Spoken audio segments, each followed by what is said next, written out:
125 سال تک لاکھوں مسافروں کو دریائے سندھ کے آر پار لے جانے والی تاریخی دیو ہیکل کشتی انڈس کوئین گزشتہ 10 سال سے دریا کنارے کیچڑ میں لت پت پڑی برباد ہو رہی ہے، مگر بزدار حکومت اس کی بحالی یا اس ورثے کو محفوظ بنانے کے حوالے سے قطعاً سنجیدہ نظر نہیں آتی۔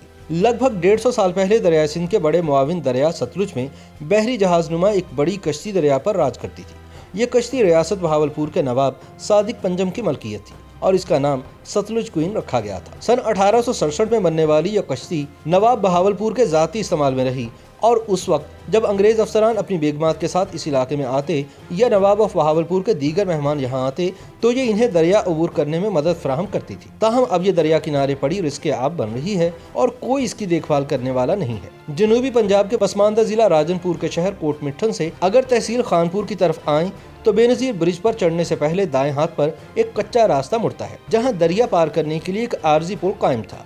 اس پل کے نزدیک حفاظتی بند کے ساتھ ایک حیران کن منظر آپ کو اپنی جانب متوجہ کرے گا۔ اس کی مثال ایسے ہی ہے یہاں ماضی میں کوئی بحری جنگ لڑی گئی ہو اور دشمن اپنے جہاز چھوڑ کر بھاگ کھڑا ہو۔ یہاں آپ کو لہلہاتے اور سرسبز کھیتوں کے کنارے کیچڑ میں دھنسا ہوا ایک دیو ہیکل لوہے کا بحری جہاز نما ڈھانچہ نظر آئے گا۔ یہ انڈس کوئین ہے، اگرچہ یہ بڑی کشتی ہے تاہم مقامی افراد اسے بحری جہاز ہی کہتے ہیں۔ اس سے کچھ دور ایک سٹریمر اور 2 کشتیاں بھی اپنی بے بسی پر نوحہ کنا نظر آتی ہیں۔ انڈس کوئین کی مکمل تاریخ جاننے کے لیے ماضی کے دریچوں میں جھانکنا ضروری ہے۔ برصغیر میں جب برٹش راج قائم ہوا تو سندھ سے پنجاب تک پختہ سڑک اور ریلوے لائن نہ ہونے کی وجہ سے انگریزوں نے سامان اور اجناس کی نقل و حمل کے لیے دریائے سندھ میں دخانی جہاز متعارف کروائے۔ دریائے سندھ کی روانی کا فائدہ اٹھا کر ان جہازوں کے ذریعے صوبہ سندھ اور پنجاب کے بیچ تجارت کو فروغ دیا گیا۔ حیدرآباد میں گڈو بندر بھی دراصل دریائے سندھ پر موجود ایک بندرگاہ تھی جہاں انڈس فلوٹیلا کمپنی کے دخانی جہاز لنگر انداز ہوتے تھے۔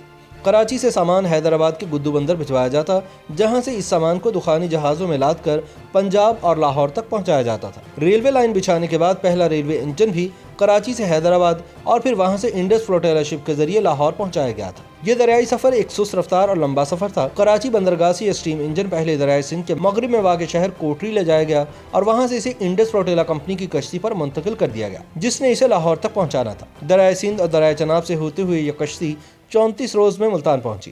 ملتان سے لاہور تک کا سفر کچھ جلدی طے ہو گیا اور بالآخر وہ دن آ گیا جس کا لاہور کے باسیوں کو شدت سے انتظار تھا۔ کشتی دریائے راوی کی لہروں پر سوار لاہور میں داخل ہوئی۔ لاہور میں دریائے راوی کے کنارے پر کشتی سے اس ریلوے انجن کو اتارا گیا اور اسے شہر میں چبرجی کے مقام پر لایا گیا، جہاں معززین شہر اور عوام کی ایک بڑی تعداد جمع تھی۔ لاہور میں یہ انجن بیل گاڑیوں کی مدد سے گھسیٹ کر ریلوے اسٹیشن تک پہنچایا گیا۔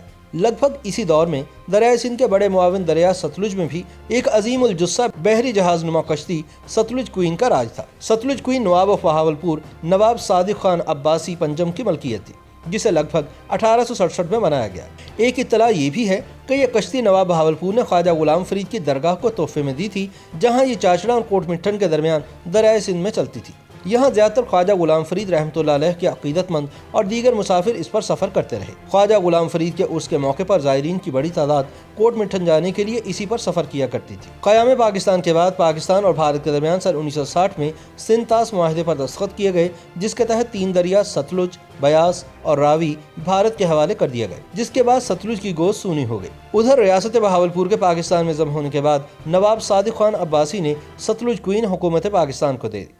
بعد ازاں ستلج کوئین کو حکومت پاکستان نے غازی گھاٹ پر منتقل کیا اور اسے ڈیرہ غازی خان اور مظفر گڑھ کے بیچ دریائے سندھ میں چلانا شروع کر دیا۔ سندھو ندی میں آنے کے بعد یہ ستلج سے انڈس کوئین ہو گئی۔ غازی گھاٹ کے مقام پر پانی کے تیز بہاؤ کے پیش نظر انڈس کوئین کو 90 کی دہائی میں کوٹ مٹھن منتقل کر دیا گیا، جہاں یہ کوٹ مٹھن سے چاچڑ شریف کے درمیان پوری شان و شوکت سے چلتی رہی، حتیٰ کہ سن 1996 میں ہائی وے ڈپارٹمنٹ حکومت پنجاب کی عدم توجہی کا شکار ہو کر یہ چلنے کے قابل نہ رہی اور تب سے لے کر اب تک دریائے سندھ کے کناروں سے دور میدانوں میں پڑی ہے۔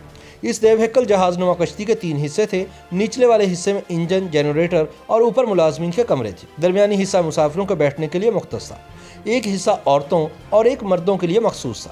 درمیانی حصے کے اوپر لوہے کی چادر کا شیڈ بنا ہوا ہے اور شیڈ کے اوپر سب سے اوپر والے حصے میں مسافروں کے لیے ایک چھوٹی مسجد اور سامنے والے حصے میں بالکل آگے کپتان کا کمرہ بنایا گیا تھا، جس میں کشتی کو چلانے والی چرخی لگی ہوئی تھی جو اس کی سمت کا تعین کرنے میں استعمال ہوتی تھی۔ اس 3 منزلہ کشتی میں ایک ریسٹوران بھی تھا جس سے بیک وقت 400 مسافروں کو کھانا پیش کیا جاتا تھا۔ قریباً 35 سال پہلے اس میں آگ لگنے کے باعث یہ سہولت ختم کر دی گئی تھی۔